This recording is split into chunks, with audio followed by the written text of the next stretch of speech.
Hello friends, welcome back to our channel Creativity को like, share and subscribe to our channel if you are new and press the bell icon to never miss any update. Thank you. तो आज का हम लोग cover करेंगे, already cover किया हुआ है स्किल्स को। तो उसमें से टाइप्स भी है एक part, language across the curriculum के सिलेबस में टाइप्स ऑफ क्वेश्चंस।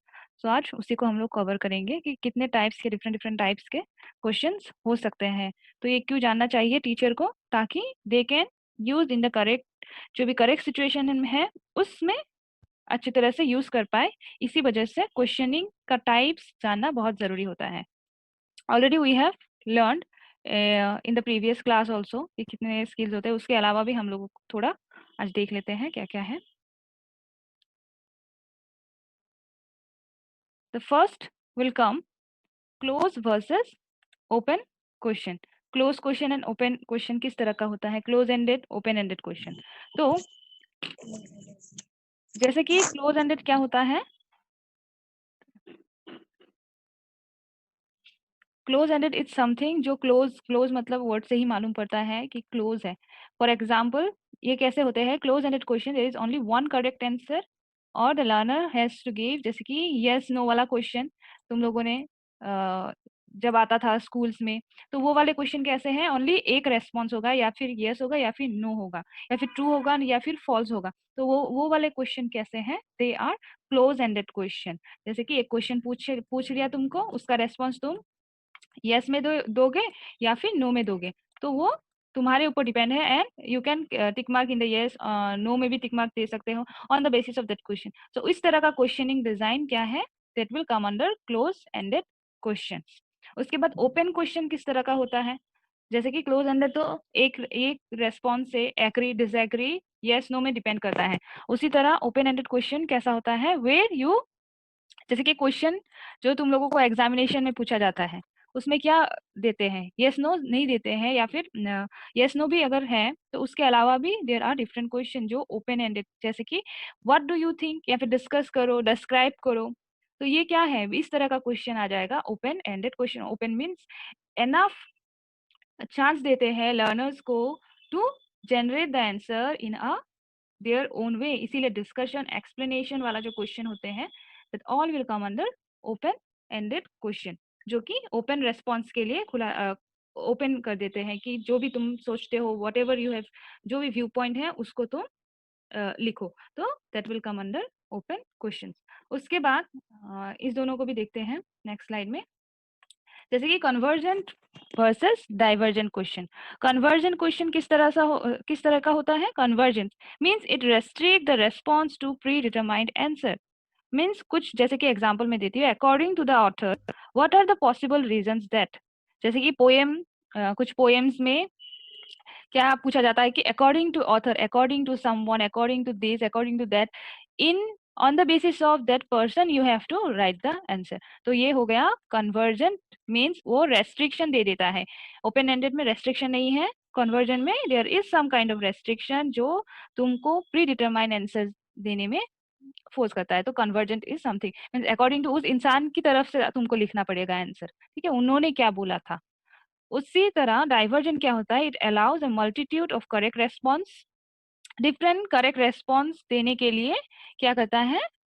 चांस देता है to the learner. For example यहाँ पे मैं बोलूंगी, जैसे कि what are the factors should the analysis have considered, या फिर what are the possible reasons of her complain, या फिर कुछ रीजन जब हम लोग पूछते हैं ना, एक से ज्यादा रीजन लिखना होगा लर्नर को, तो that type of question comes under diversion. Means बहुत सारे डाइवर्जन, एक चीज है उसका different different point of view है ना। तो ये सब कुछ क्या हो जाएगा? या फिर कुछ क्वेश्चन में मैंने अगर रीजन पूछा कि why it is happening, give some reasons, तो वो वाले रीजंस को लर्नर को मैं चांस दे रही हूँ टू डिस्क्राइब या फिर करेक्ट रेस्पॉन्स देने के लिए in a multitude way, in a multiple way. So that type of questions will come under divergent questions. उसके बाद का टाइप्स है क्लासिफिकेशन में, simple versus difficult question. Simple versus difficult question, जैसे कि सिंपल वर्ड से मालूम विच मीन्स, जैसे कि ये वाले क्वेश्चन कैसे होते हैं? क्लासरूम, क्लास फर्स्ट शुरुआत होने वाला है, तो उसी में जाके हम लोग क्या पूछ लिया, कुछ बेसिक नॉलेज के बारे में स्टूडेंट्स को, या फिर कल क्या पढ़ाया था उसको रिकॉल करना है, या फिर रीसेटलमेंट एक इन्फॉर्मेशन मुझे देना है, उसके पहले मैं बेसिक नॉलेज चेक कर रही हूँ by using some simple questions या फिर कुछ वर्ड मीनिंग मैं पूछ रही हूँ। तो ये सारे कहाँ पे आएँगे? It will come under simple questions which require simple recall. सिर्फ याद दिलाना या फिर कुछ हिंट दे के कुछ क्वेश्चन पूछना, कुछ वर्ड का मीनिंग पूछना, तो ये सब कुछ सिंपल क्वेश्चन में आएँगे। जैसे कि what are the 4 piece? What are the 3 hours of learning? तो ये सिंपल क्वेश्चन में आएँगे, मीन्स टू द पॉइंट। उसके बाद डिफिकल्ट क्वेश्चन कैसे होते हैं? डिफिकल्ट क्वेश्चन किस तरह का होगा? The difficult question is used at the application level of learning, the higher level question used in college. Difficult वाले कैसे हैं? एप्लीकेशन लेवल मीन्स जैसे कि मैथ्स का कुछ प्रॉब्लम दिया है, मैथ्स सब्जेक्ट का, साइंस सब्जेक्ट का कुछ प्रॉब्लम है दिया है, मीन्स जो प्रॉब्लम एरिया ओरिएंटेड क्वेश्चन होता है, जैसे कि मैंने पहले भी बोला कि जो प्रॉब्लम बेस्ड क्वेश्चन को जब लर्नर को एक क्या दिया जाता है, चांस दिया जाता है टू सॉल्व दैट प्रॉब्लम, या फिर प्रूफ हम लोग करते थे। जो भी मैथमेटिक्स का मैथ्स था उसको हम लोग क्या करते थे, प्रूफ करते थे एट द लास्ट। सो वो वाले क्या है, या फिर जो मैंने एग्जांपल पहले भी दिया है, ग्लोबलाइजेशन का मैं अगर कुछ पढ़ा रही हूँ, उसके बाद मैंने क्या पूछा कि व्हाट डू यू ग्लोबलाइजेशन को रोक कैसे सकते हैं, है ना? तो हम लोग उसको पूछने के लिए क्या कर सकते हैं, we can ask some difficult या फिर एप्लीकेशन लेवल क्वेश्चन, कि मैंने एग्जामिनेशन में पूछ दिया तुम लोगों को कि अगर ग्लोबलाइजेशन है तो उसको सॉल्व करने का डिफरेंट मेजर्स लिखो या फिर सजेशन दो।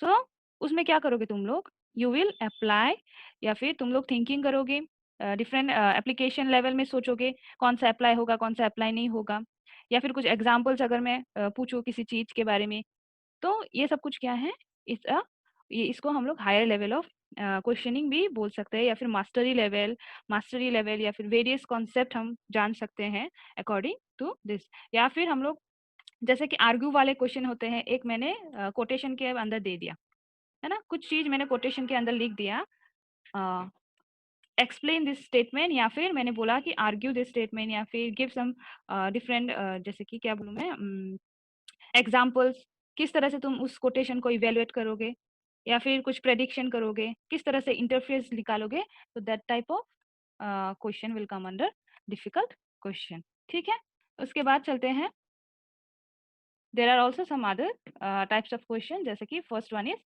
हाइपोथेटिकल। हाइपोथेटिकल कैसा होता है? हाइपोथेटिकल इज समथिंग जो एज्यूम करता है, एजाम्पशन, हाइपोथेसिस, या फिर हाइपोथेटिकल क्या है, एजाम्पशन। एजम्पशन का मतलब क्या होता है, जैसे कि सोचना। फॉर एग्जाम्पल जैसे कि मैं बोल रही हूँ अभी कि आज बादल है, तो हम लोग क्या प्रेडिक्शन लगाते हैं, मे बी आज बारिश होने वाला है ना? तो ये क्या है, हमारा एक प्रेडिक्शन है, हम लोग क्या कर रहे हैं, एज्यूम कर रहे हैं एक सिचुएशन, एक चीज के साथ दूसरा चीज एज्यूम कर रहे हैं। तो उसी तरह का क्वेश्चन, जैसे कि it is use to dealt with anticipated and even unanticipated area, means what if, means एक सिचुएशन दे दिया, उसके बाद व्हाट इफ लगा के मैंने कुछ क्वेश्चन पूछा, अगर ये वाला सिचुएशन है तो अगर इस चीज को अगर हम लोग इसमें, या फिर साइंस का कुछ क्वेश्चन पूछा है, तो उसी में मैंने साइंस का कुछ, अगर ये वाला एक्सपेरिमेंट हो गया तो उसका रिजल्ट क्या निकलेगा, तो इस तरह का क्वेश्चन क्या आ जाएगा, हाइपोथेसिस, मीन्स हम लोग एज्यूम कर सकते हैं अगर इस तरह का सिचुएशन है तो आगे चल के क्या होगा, उस तरह का। या फिर give what we know about what happened, या फिर क्या हो चुका है उसके बारे में क्वेश्चन पूछ सकते हैं। उस चीज को लेके हम लोग फ्यूचर का पूछ सकते हैं, फ्यूचर में कैसा हो सकता है, मीन्स व्हाट वुड हैपन। इस तरह का जब हम लोग फ्रेज लगाते हैं क्वेश्चन में, तो वो वाले हो जाते हैं हाइपोथेटिकल। मीन्स कल्पना करना, इमेजिनेशन करना, एज्यूम करना, एंटिसिपेट करना कि अगर ऐसा है तो व्हाट वुड हैपन, इस तरह का क्वेश्चन पूछा जाता है, तो वो आ जाएंगे हाइपोथेटिकल क्वेश्चन में। उसके बाद आएगा रिफ्लेक्टिव। रिफ्लेक्टिव जो मैंने बोला कि रिफ्लेक्शन होना, एक स्टूडेंट्स ने किस तरह से सीखा है, या फिर वो कुछ भी प्रॉब्लम एक सिचुएशन को दे दिया, उसमें जो एक स्टूडेंट्स आंसर लिखेगा उससे उसका क्या रिफ्लेक्ट होता है, उससे उसका नॉलेज रिफ्लेक्ट होगा, उसने कितना लर्न किया वो भी पता चलेगा, कितना उसने लर्न किया, कैसे सॉल्व कर रहा है उस प्रॉब्लम को, कितना रीजनिंग लगा के वो सॉल्व कर रहा है, कितना लॉजिक लगा रहा है उस बात में, है ना? तो ये सब कुछ क्या है, वी कैन से अगर उस आंसर, एक बहुत ही अच्छा वाला आंसर, अगर किसी ने ये सब कुछ जो भी उसने लर्न किया है, जो जिस तरह से सॉल्व किया है रीजनिंग लगा के, लॉजिक लगा के, तो वो उसका क्या हो जाएगा, आंसर रिफ्लेक्टिव लेवल में हो जाएगा। एंड रिफ्लेक्टिव क्वेश्चन ही ऐसा होता है जो एक पर्टिकुलर लर्नर का रिफ्लेक्शन लाने में हेल्प करता है। जैसे कि फॉर एग्जांपल एसीएस एग्जाम या फिर यूपीएससी एग्जाम, यूपीएससी एग्जाम में ये वाले क्वेश्चन ज्यादा पूछे जाते हैं रिफ्लेक्टिव लेवल का। कुछ सिचुएशन दे दिया, उसमें कैसा होगा, ठीक है। जैसे कि फ्यूचर पर्सपेक्टिव जानना है, क्योंकि यूपीएससी अगर कोई एसीएस ऑफिस या एपीएस एग्जाम देता है, तो वो ऑफिसर जो बनेंगे तो उनका रिफ्लेक्टिव लेवल कितना कंटेंट का नॉलेज है। कंटेंट का तो नॉलेज चेक करते ही है, उसके अलावा प्रैक्टिकल फील्ड में वो लोग किस तरह से अप्लाई करेंगे उस कंटेंट को, किस तरह से सॉल्व करेंगे, फ्यूचर में क्या करेंगे, किस तरह से फ्यूचर पर्सपेक्टिव्स को रिलेट करेंगे इन द प्रेजेंट सिचुएशन। उस तरह का क्वेश्चन आते आते हैं रिफ्लेक्टिव लेवल। जैसे कि for example, if you had the problem to do over again, what would you do differently. जैसे कि अगर मैंने कुछ प्रॉब्लम को बोल दिया, उसके बाद मैंने पूछा तो तुम क्या अलग करोगे उस प्रॉब्लम को सॉल्व करने में। तो ये हो गया reflective level. Apart from that, जैसे कि मैंने पूछा what would you have like to have know before starting on the project, या फिर प्रोजेक्ट, जैसे कि मैंने पूछा कि प्रोजेक्ट शुरुआत करने से पहले तुम क्या क्या जानते हो, या फिर क्या उसमें मॉडिफिकेशन लाना चाहते हो। तो ये एक हायर लेवल भी हम बोल सकते हैं, जिसमें कंप्लीटली लर्नर का knowledge, application level, problem solving ability को बहुत अच्छे तरीके से चेक किया जाता है रिफ्लेक्टिव लेवल में। उसके बाद है प्रेडिक्टिव। प्रेडिक्टिव में मतलब प्रेडिक्टिव वाले क्वेश्चन किस तरह से होते हैं, it asks learners to declare means what they feel will happen, क्या होगा वो जो फील करते हैं, उस तरह का क्वेश्चन में आ जाएगा प्रेडिक्टिव टाइप ऑफ क्वेश्चन। ये ऐसा क्वेश्चन है which made stronger by asking learners to commit their answer by writing them down or by asking them aloud to partner or a group और whole class को हम लोग ये चीज पूछ सकते हैं in the classroom. Predictive type of question, for example मैं देती हूँ, जैसे कि based on what you know now, what do you think is likely to happen when. जो तुम अभी जानते हो उसको तुम मतलब ये कब हो सकता है, जैसे कि ग्लोबल वार्मिंग का ही एग्जाम्पल, अगर इस तरह से ग्लोबल वार्मिंग हो रहा है तो फ्यूचर में क्या हो सकता है।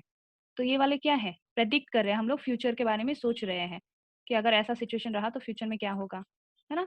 तो वो चीज आ जाएगा, मीन्स जो लर्नर है वो क्या फील करते हैं उसको चेक करने के लिए हम प्रेडिक्टिव टाइप ऑफ क्वेश्चन, ये चीज, ये वाले क्वेश्चन हम ग्रुप पूरे होल क्लास को भी पूछ सकते हैं, एक पर्टिकुलर स्टूडेंट को भी पूछ सकते हैं, mainly we can ask to whole classroom, group wise भी हम लोग पूछ सकते हैं। उसके बाद का है clarifying type of question. Clarifying type of question में कैसा होगा, it is to make the content more specific and clear.